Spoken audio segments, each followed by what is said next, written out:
ಇನ್ನು ರಾಜ್ಯದಲ್ಲಿ ಉಪಚುನಾವಣೆಗೆ ಮುಹೂರ್ತ ಫಿಕ್ಸ್ ಆಗಿದೆ. Bagalkot Davanagere Dakshina by election. Bagalkot Davanagere April 9ಕ್ಕೆ ಮತದಾನವಾಗುವಂಥದ್ದು. ಬಾಗಲಕೋಟೆ ಮತ್ತು ದಾವಣಗೆರೆ ಮೇ 4ರಂದು ಫಲಿತಾಂಶ ಸಿಗುತ್ತೆ.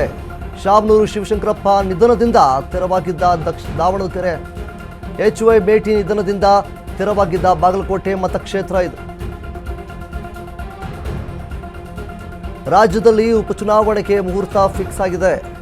ಬಾಗಲಕೋಟೆ ದಾವಣಗೆರೆ ದಕ್ಷಿಣ ಬೈ ಎಲೆಕ್ಷನ್ ಏನಿದೆ, ಈಗಾಗಲೇ ಬಾಗಲಕೋಟೆ ದಾವಣಗೆರೆ ಮತ್ತು ಏಪ್ರಿಲ್ 9ಕ್ಕೆ ಮತದಾನ ಆಗುವಂಥದ್ದು.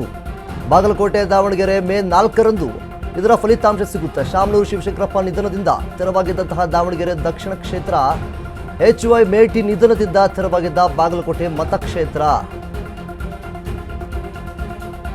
ರಾಜ್ಯದಲ್ಲಿ ಉಪಚುನಾವಣೆಯ ಮುಹೂರ್ತ ಈಗಾಗಲೇ ಫಿಕ್ಸ್ ಆಗಿರುವಂಥದ್ದು. ಒಂದು ಕಡೆ ಬಾಗಲಕೋಟೆ ದಾವಣಗೆರೆ ದಕ್ಷಿಣ ಬೈ ಎಲೆಕ್ಷನ್ ಕೂಡ ಯಾವಾಗ ಅಂತ ಹೇಳಿ ಈಗಾಗಲೇ ಹೇಳಿರುವಂಥದ್ದು. ಬಾಗಲಕೋಟೆ ಮತ್ತು ದಾವಣಗೆರೆಯ ಏಪ್ರಿಲ್ 9ಕ್ಕೆ ಮತದಾನವಾಗುವಂಥದ್ದು. ಬಾಗಲಕೋಟೆ ದಾವಣಗೆರೆ ಮೇ 4ರಂದು ಅದರ ಫಲಿತಾಂಶ ಇದೆ. ಈಗಾಗಲೇ ಶಾಮನೂರು ಶಿವಶಂಕರಪ್ಪ ನಿಧನದಿಂದ ತೆರವಾಗಿದ್ದಂತಹ ದಾವಣಗೆರೆ ಕ್ಷೇತ್ರ ಏನಿದೆ, HY ಮೇಟಿ ನಿಧನದಿಂದ ತೆರವಾಗಿದ್ದಂತಹ ಬಾಗಲಕೋಟೆ ಮತಕ್ಷೇತ್ರ. ಇದೆಲ್ಲದರ ನಡುವೆ ಈಗ ರಾಜ್ಯದ ಉಪಚುನಾವಣೆಗೆ ಮುಹೂರ್ತ ಫಿಕ್ಸ್ ಆಗಿರುವಂಥದ್ದು.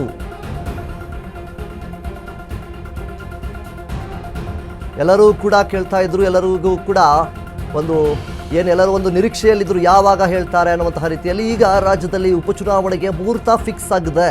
ಈ ಒಂದು ಕ್ಷಣಕ್ಕೋಸ್ಕರ ಸಾಕಷ್ಟು ಜನರು ಕಾಯ್ತಾ ಇದ್ರು. ಈ ಒಂದು ಬೈ ಎಲೆಕ್ಷನ್ ಆಗಿರ್ಬೋದು, ಬಾಗಲಕೋಟೆ ಮತ್ತು ದಾವಣಗೆರೆ ದಕ್ಷಿಣ ಬೈ ಎಲೆಕ್ಷನ್ ಏನಿದೆ, ಇದು ಯಾವಾಗ ಆಗುತ್ತೆ, ಯಾವಾಗ ಒಂದು ದಿನವನ್ನು ನಿಗದಿ ಮಾಡ್ತಾರೆ ಅನ್ನುವಂತಹ ರೀತಿಯಲ್ಲಿ ಸಾಕಷ್ಟು ಚರ್ಚೆಗಳು, ಗೊಂದಲಗಳು, ಮಾತುಕತೆಗಳು ಎಲ್ಲವೂ ಕೂಡ ನಡೀತಾ ಇದ್ವು. ಇದೆಲ್ಲದರ ಮಧ್ಯೆ ಇದೀಗ ರಾಜ್ಯದಲ್ಲಿ ಉಪಚುನಾವಣೆಗೆ ಮುಹೂರ್ತವನ್ನು ಫಿಕ್ಸ್ ಮಾಡಲಾಗಿರುವಂಥದ್ದು.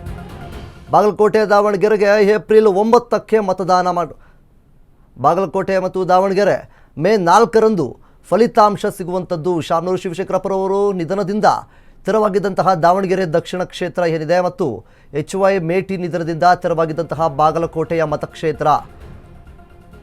ಒಂದು ಬಾಗಲಕೋಟೆ ಮತ್ತು ದಾವಣಗೆರೆ ಕ್ಷೇತ್ರಗಳಲ್ಲಿ ರಾಜ್ಯದಲ್ಲಿ ಉಪಚುನಾವಣೆಗೆ ಈಗಾಗಲೇ ಮುಹೂರ್ತವನ್ನು ಕೂಡ ಫಿಕ್ಸ್ ಮಾಡಿದ್ದಾರೆ. ಒಂದು ಬಾಗಲಕೋಟೆ, ಇನ್ನೊಂದು ದಾವಣಗೆರೆ, ಎರಡೂ ಒಂದು ಬೈ ಎಲೆಕ್ಷನನ್ನು ಕೂಡ ಮಾಡುವಂಥದ್ದು. ಇಷ್ಟು ದಿನಗಳ ಕಾಲ ಏನು ಆ ಒಂದು ದಿನದ ನಿಗದಿ ಯಾವಾಗ ಫಿಕ್ಸ್ ಆಗುತ್ತೆ ಅನ್ನುವಂತಹ ರೀತಿಯಲ್ಲಿ ಎಲ್ಲರೂ ಕೂಡ ಕುಳಿತಾ ಇದ್ದರು. ಆದರೆ ಈಗ ಈ ಒಂದು ರಾಜ್ಯದಲ್ಲಿ ಉಪಚುನಾವಣೆಗೆ ಮುಹೂರ್ತವನ್ನು ಫಿಕ್ಸ್ ಮಾಡಲಾಗಿರುವಂಥದ್ದು. ದಾವಣಗೆರೆ ಕ್ಷೇತ್ರದಲ್ಲಿ ಶಾಮನೂರು ಶಿವಶಂಕರಪ್ಪರವರು ಯಾವಾಗ ನಿಧನರಾಗ್ತಾರೆ, ಆ ಒಂದು ನಿಧನದಿಂದ ತೆರವಾಗಿದ್ದಂತಹ ದಾವಣಗೆರೆ ದಕ್ಷಿಣ ಕ್ಷೇತ್ರ ಏನಿದೆ, ಇನ್ನೊಂದು ಕಡೆ ಅಂದರೆ ಅದು ದಾವಣಗೆರೆ ಆದರೆ ಇನ್ನೊಂದು ಬಾಗಲಕೋಟೆ ಮತಕ್ಷೇತ್ರವನ್ನು ನಾವು ನೋಡೋದಾದರೆ ಅಲ್ಲಿದ್ದಂತಹ HY ಮೇಟಿ ಅವರು ನಿಧನರಾಗ್ತಾರೆ.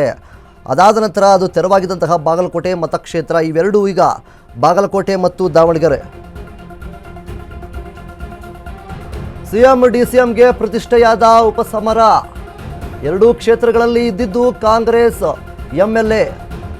ಹೀಗಾಗಿ ಎರಡು ಕ್ಷೇತ್ರ ಉಳಿಸಿಕೊಳ್ಳುವುದು ಅನಿವಾರ್ಯವಾಗಿದೆ. ದಾವಣಗೆರೆ ದಕ್ಷಿಣ ಕಾಂಗ್ರೆಸ್ ಪಕ್ಷದ ಭದ್ರಕೋಟೆ. ಇಲ್ಲಿ ಸತತ 4 ಬಾರಿ ಗೆದ್ದಿದ್ದರು ಶಾಮನೂರು ಶಿವಶಂಕರಪ್ಪ. ಸೋಲಿಲ್ಲದ ಸರದಾರ ಎನಿಸಿದ್ರು ಶಾಮನೂರು ಶಿವಶಂಕರಪ್ಪನವರು. ಹೀಗಾಗಿ ದಾವಣಗೆರೆ ದಕ್ಷಿಣ ಉಳಿಸಿಕೊಳ್ಳುವುದು ಕಾಂಗ್ರೆಸ್ಗೆ ಸವಾಲಾಗಿದೆ. ದಾವಣಗೆರೆ ದಕ್ಷಿಣ ಕಾಂಗ್ರೆಸ್ ಅಭ್ಯರ್ಥಿ ಯಾರೆಂಬ ಬಗ್ಗೆ ಚರ್ಚೆ ಈಗಾಗಲೇ ತೀವ್ರವಾಗಿರುವಂಥದ್ದು. ಸಮರ್ಥ ಮಲ್ಲಿಕಾರ್ಜುನ ಹೆಸರು ಮುಂಚೂಣಿಯಲ್ಲಿ ಕೇಳಿಬರುತ್ತಾ ಇದೆ. SS ಮಲ್ಲಿಕಾರ್ಜುನ್ ಸಹೋದರ ಗಣೇಶ ಈಗಾಗಲೇ ಹೆಸರುಗಳು ಕೂಡ ಇಲ್ಲಿ ಕೇಳಿ ಬರ್ತಾ ಇರುವಂಥದ್ದು. CM DCMಗೆ ಪ್ರತಿಷ್ಠೆಯಾಗಿದೆ ಈ ಒಂದು ಉಪಸಮರ. ಎರಡೂ ಕ್ಷೇತ್ರಗಳಲ್ಲಿ ಇದ್ದಿದ್ದು ಕಾಂಗ್ರೆಸ್ MLAಗಳೇ. ಹೀಗಾಗಿ ಎರಡೂ ಕ್ಷೇತ್ರವನ್ನು ಉಳಿಸಿಕೊಳ್ಳುವಂಥದ್ದು ಅನಿವಾರ್ಯತೆ ಆಗಿದೆ. ದಾವಣಗೆರೆ ದಕ್ಷಿಣ ಕಾಂಗ್ರೆಸ್ ಪಕ್ಷದ ಭದ್ರಕೋಟೆ ಅಂತಲೂ ಕೂಡ ಹೇಳ್ತಾರೆ. ಇಲ್ಲಿ ಈಗಾಗಲೇ ಸತತವಾಗಿ 4 ಬಾರಿ ಶಾಮನೂರು ಶಿವಶಂಕರಪ್ಪನವರು ಗೆದ್ದಿದ್ರು. ಸೋಲಿಲ್ಲದ ಸರದಾರ ಎನಿಸಿಕೊಂಡಿದ್ರು ಶಾಮನೂರು ಶಿವಶಂಕರಪ್ಪನವರು.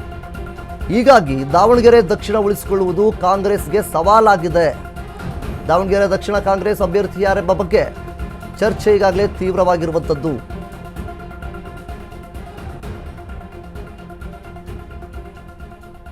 ಇನ್ನು ರಾಜ್ಯದಲ್ಲಿ ಉಪಚುನಾವಣೆಯ ಮುಹೂರ್ತ ಫಿಕ್ಸ್ ಆಗಿದೆ. ಇಷ್ಟು ದಿನಗಳಿಂದ ಏನು ದಾವಣಗೆರೆ ಮತ್ತು ಬಾಗಲಕೋಟೆ ಇವೆರಡೂ ಜಿಲ್ಲೆಗಳಲ್ಲಿ ಮುಂದಿನ ಏನು ಒಂದು ಯಾವಾಗ ಉಪಚುನಾವಣೆ ಆಗುತ್ತೆ ಅನ್ನುವಂತಹ ರೀತಿಯಲ್ಲಿ ಒಂದು ದಿನಾಂಕಕ್ಕೋಸ್ಕರ ನಿರೀಕ್ಷೆಯ ಮಟ್ಟದಲ್ಲಿ ಎಲ್ಲರೂ ಕೂಡ ಕಾಯ್ತಾ ಇದ್ದರು.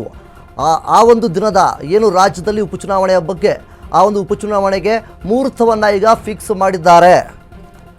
ಏನು ದಾವಣಗೆರೆ ಕ್ಷೇತ್ರದಲ್ಲಿ ಈಗಾಗಲೇ ಶಾಮನೂರು ಶಿವಶಂಕರಪ್ಪರವರು ನಿಧನ ಆಗಿದ್ದಾರೆ.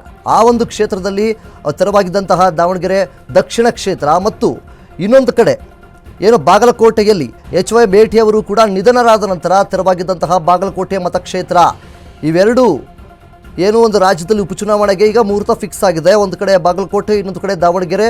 ಎರಡೂ ಕ್ಷೇತ್ರಗಳಲ್ಲೂ ಕೂಡ ಕಾಂಗ್ರೆಸ್ನ MLAಗಳೇ ಇದ್ದರು. ಸೊ ಆದ ಕಾರಣದಿಂದಾಗಿ CM ಮತ್ತು DCM ಅವರಿಗೆ